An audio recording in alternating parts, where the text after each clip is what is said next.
Praise lord అందరికీ. దేవుడు మన జీవితంలో పెద్ద కార్యాలు, గొప్ప కార్యాలు చేయగల శక్తిమంతుడు, అలాగే చేయాలన్న ప్రేమ ఉన్న దేవుడు.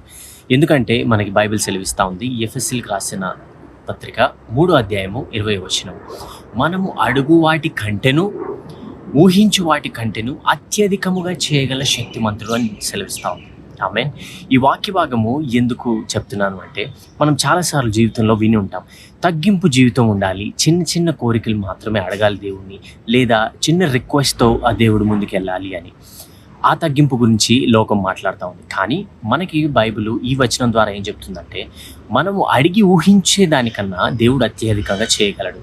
మరి తగ్గింపు దేని గురించి మాట్లాడుతూ ఉంది అంటే, నువ్వు ఎంత ఆశీర్వాదంలో నడిచినా, ఎలాంటి గొప్ప కార్యాలు చేస్తున్నా, అది దేవుని చిత్త ప్రకారం చేస్తున్నావా లేదా, అది తగ్గింపు జీవితం.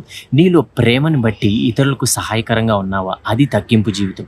నువ్వు ఏ పని చేసినా కానీ ప్రభువా నీ చిత్తం మాత్రమే నెరవేరాలి అని పరిశుద్ధాత్మ దేవుని సహాయం తీసుకుంటున్నావా, అది తగ్గింపు జీవితం.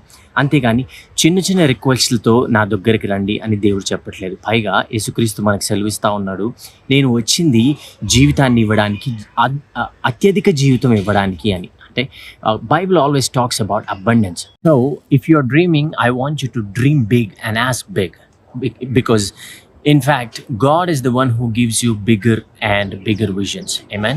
ఈ వాక్యాన్ని ధ్యానించండి, దేవుడు మీతో మాట్లాడగాక.